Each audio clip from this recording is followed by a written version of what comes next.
Hi and welcome. We are here today. I'm here with Charles. Thank you for being here. You're very welcome. And Charles and I have been discussing some of the distinctions that we teach here, and particularly in relationship to some changes that you've noticed in your body around body awareness, and but also particularly in your ability to address a plantar fasciitis that you're experiencing right now. Mm-hmm.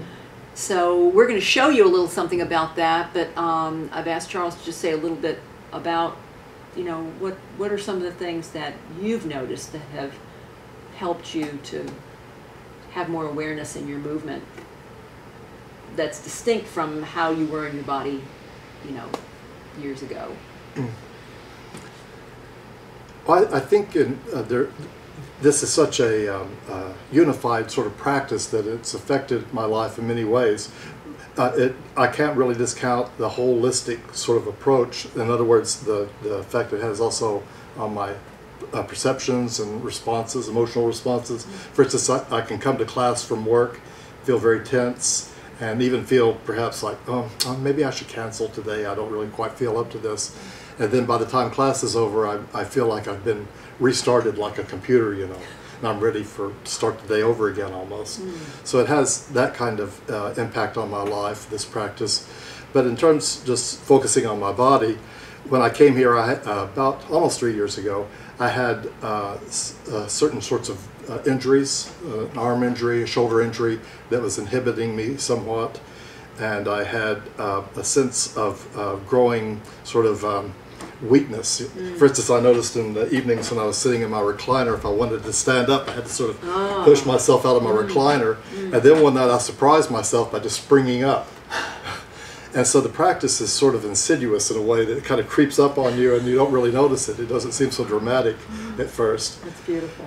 But I also tend to I've developed a more unified sense of my body instead of a bunch of parts that are worked out individually, the arms and the shoulders and the legs and so forth. I have a sense of how things are not just connected, but how they interrelate, and how parts that are quite far apart, for instance, this problem I'm having now in my heel with the plantar fasciitis is also related to things that are going on in my upper body, which is sort of a revelation.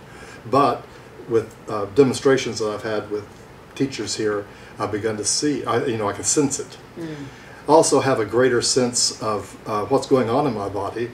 I think that we, perhaps Westerners especially, tend to be disconnected from our bodies a bit. And Ulysses, James Joyce said, Mr. Duffy lived a short distance from his body.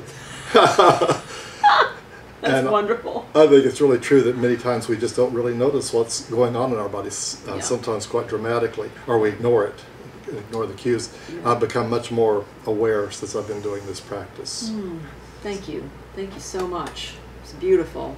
And now we're going to show you actually some things that Charles and I have been exploring that are actually getting directly into a new way that you can be with how you're doing some familiar things that are a deepening awareness of your footwork, running, things like that, that are, you said, wow, this is really deepening my awareness of what I'm doing. It's very easy sometimes for us to get caught in using our knees too much or using our calves too much, even in a great practice like Pilates. So let's come on and join us right now as we explore the footwork in a new way for Charles. So notice as Charles is lying down, say a little bit, Charles, about why the yoga roll behind your sitting bones. He's putting it right at his sitting bones of his pelvis. What you noticed as you began to extend your legs, what that provided for you. Well, one concept that was very hard for me to grasp when I first started doing this practice was the sense of opening at the hip joint. And to me, today, working with this roll, I have a better sense of that. Yes. And I have a better sense of the grounding of my hips on the reformer platform. So what Charles is speaking to is that when we get that distinction that we're speaking of as the back of your leg becoming more active, the hamstrings become more active, that allows your hips to open, that allows lift to happen. So your leg gets to fully straighten, your hamstrings lengthen. This is where stretching is happening through balancing your body rather than yanking on a particular muscle group. So the back of your leg relates to the lift through the front of your spine, and you'll also see how we're going to talk to diaphragm, breath relationship to the legs. So the diaphragm is a postural muscle. Yes. So go ahead and you're going to extend out.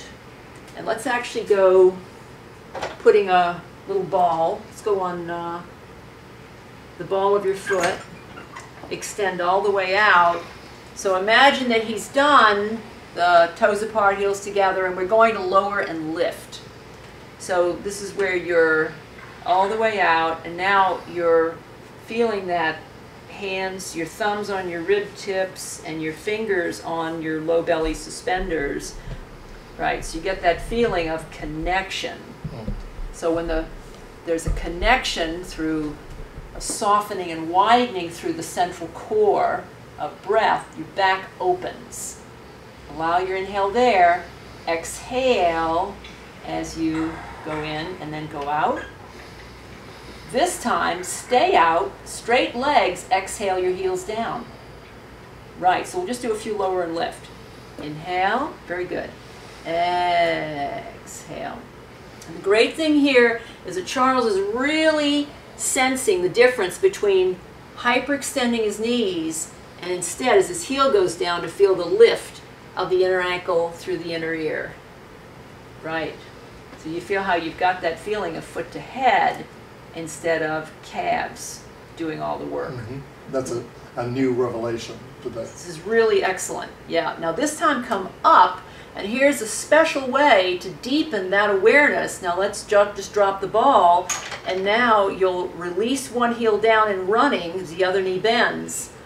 The most important thing here is that feeling of lift up as the heel releases down.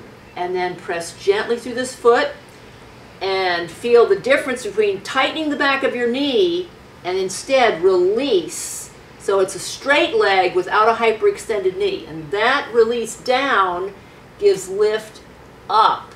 So it's a feeling of inhale, come up, exhale. Soft ribs, shoulder blade to deep belly. Inhale to float up, exhale. And this is how we begin before we do more breath. Just feel it connecting the movement. That's it. So you see how you've got it in each one? Now from that, now do it with two movements. Inhale and exhale. So you're doing it. Inhale for 2.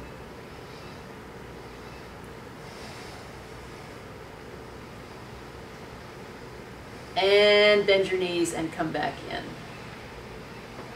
I didn't have you practice that one first. We talked about it earlier. So it's a feeling of opening and widening, and inhale for 2 and exhale for 2.